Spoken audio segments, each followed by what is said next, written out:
They always told us never to take Hollow Alley after dark. I used to laugh it off. Every city has its ghost stories, right? Cracked sidewalks, flickering street lamps, and the occasional stray cat don't exactly make a place haunted. But last month, when I missed the last bus and had to cut through, I learned that some urban legends aren't just stories, they're warnings. It started the moment I stepped into the mouth of the alley. The temperature dropped, not just a little, like a normal chilly night. It felt like walking straight into a freezer. My breath curled in the air, thick and heavy, even though it was spring. The shadows seemed thicker there, pressing in around me like something alive. I shoved my hands into my jacket pockets and kept my head down, telling myself not to be stupid. The faster I walked, the sooner I'd be out. About halfway through, that's when I heard it. A whisper. Not behind me, not in front of me, right beside me. Like someone was leaning close. Close enough that I should have felt their breath brush my ear. I stopped dead in my tracks, heart hammering so hard I could barely hear anything else. I spun around, empty. Nothing but the graffiti-stained walls and piles of trash lining the narrow path. I told myself it was the wind. Just the wind. I was halfway through convincing myself when the whispers came again. This time clearer, layered voices overlapping each other in frantic, desperate tones. Don't look. Don't turn. Don't breathe. I broke into a run. I didn't even think about it. Pure instinct. My sneakers slapped the cracked pavement so loud it echoed. But no matter how fast I moved, the whispers kept pace, circling me, weaving through the air. It felt like they were inside my head. That's when I saw the figure. At the far end of the alley, just beyond the last flickering street lamp, someone was standing perfectly still. A man, or maybe a woman. It was hard to tell. The figure was tall, thin, dressed in something dark that swallowed the light. No face, just a blur of shadow where features should have been. I skidded to a stop. For a second I thought maybe they were just a homeless person or someone drunk. But then they moved. Not forward. They stretched, elongated, as if their arms and legs were pulling in unnatural directions. Their neck craned sideways, bending almost 90 degrees, like a marionette with strings tugged by an unseen hand. The whispers exploded then, screaming inside my skull. Leave, leave now, leave before it sees you. I staggered back, my throat tight with terror. I didn't know where to go. Back toward the entrance, toward the creature. The walls of the alley loomed higher, the exit seeming impossibly far away. I stumbled into a pile of trash bags, falling hard against the cold, wet ground. That's when I realized something. There were handprints on the brick walls. Thousands of them. Smudged, distorted, stretching up into the darkness above. I scrambled up and chose the only option left. I closed my eyes and ran blind. I don't know how I didn't trip or slam into the walls, but somehow, I burst out onto the street a moment later, gasping like I had been underwater for hours. The whispers died the second I crossed the invisible line out of Hollow Alley. When I looked back, the entrance was empty, silent, harmless looking. Just an old alleyway, like any other. But I know what I heard. I know what I saw. And now, sometimes, when the night is quiet and the city sleeps, I hear it again. The whisper, soft and sharp, at the edge of my hearing. Don't look. Don't turn. Don't breathe. And every time I wonder if maybe I never really left Hollow Alley at all. I should have known better than to trust a bus that didn't show up on the tracker. Midnight had just passed, and the streets were almost empty. save for a few flickering signs and the occasional hum of distant traffic.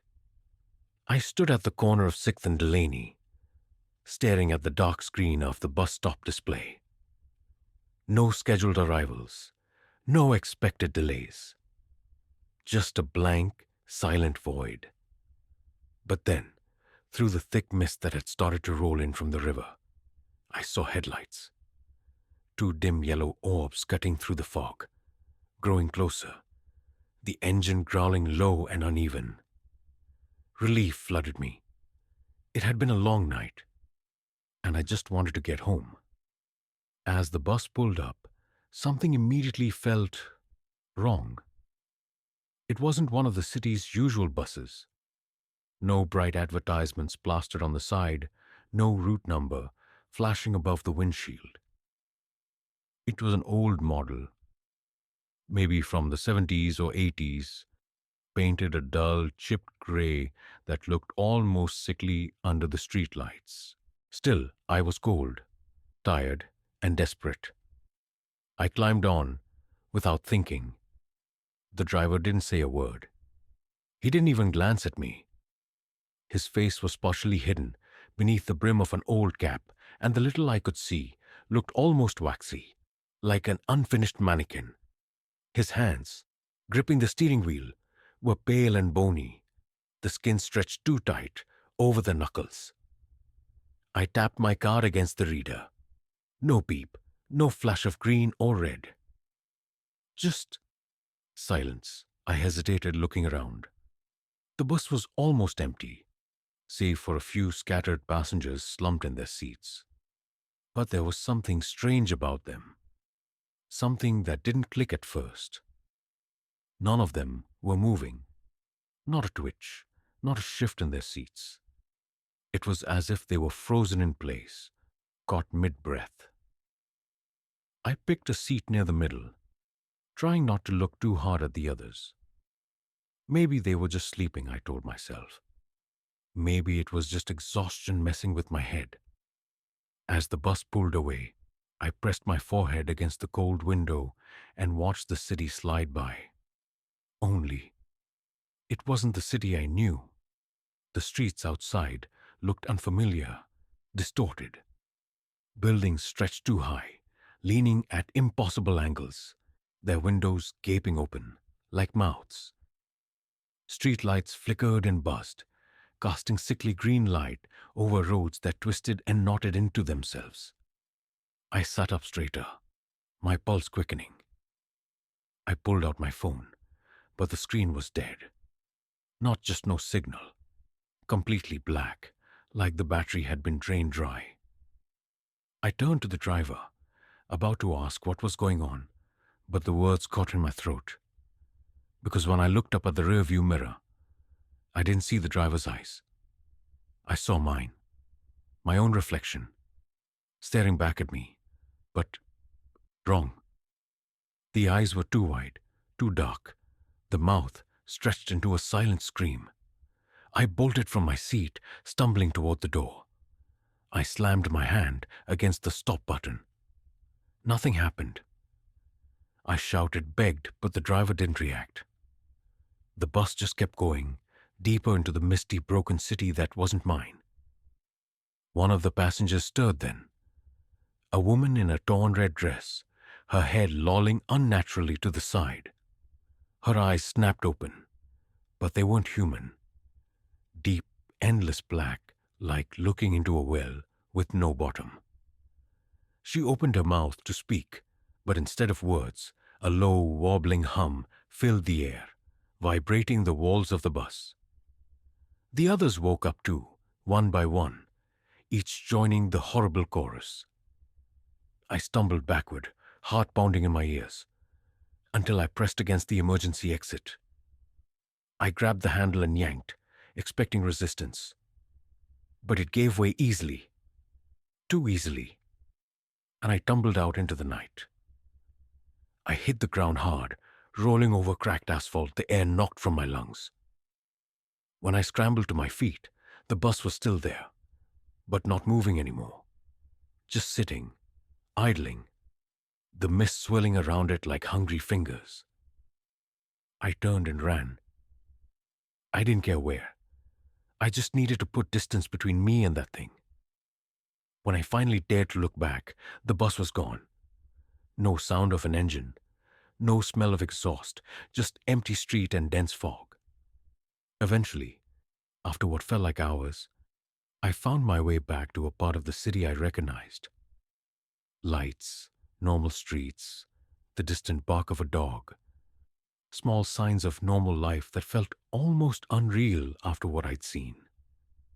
I tried to tell myself it was just a dream, a hallucination from being overworked and overtired. But then, a week later, I was walking past the same bus stop, and I saw it again. The old grey bus, idling silently by the curb. And this time, when it opened its doors, I swear I heard my own voice from inside, whispering for help. I didn't get on. I don't think I ever will.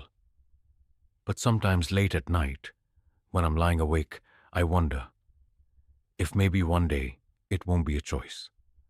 Maybe one day it'll find me anyway. I used to cut through Lantern Park on my way home. It shaved 10 minutes off my walk, and besides, there was something oddly peaceful about it at night. The massive oak trees, the quiet rustle of leaves. It was like stepping into another world away from the city's noise. In the middle of the park stood the old monument everyone called the Watcher. It was a statue, easily 15 feet tall, carved from dark stone that seemed to absorb the moonlight. The figure was hooded, with a bowed head and long skeletal fingers clasped around an invisible object. No plaque, no history, no one even knew who had commissioned it. It was just there, like it had always been part of the park. I never thought much about it until one night when I noticed something odd. I was halfway across the park, the gravel crunching under my boots, when a shiver ran down my spine. You know that feeling when you can sense someone watching you? I stopped looking around. Nothing. Just the statue looming in the darkness. But it wasn't in the same spot. I froze. I knew exactly where the Watcher was supposed to be. Dead center of the stone platform at the heart of the park. Now it was closer to the edge of the clearing, tilted slightly forward, as if peering at me. I told myself I was imagining things. Maybe the shadows were playing tricks on me. Maybe the fog rolling in from the river distorted my view. I tightened my jacket around me and walked faster. The next night, it happened again.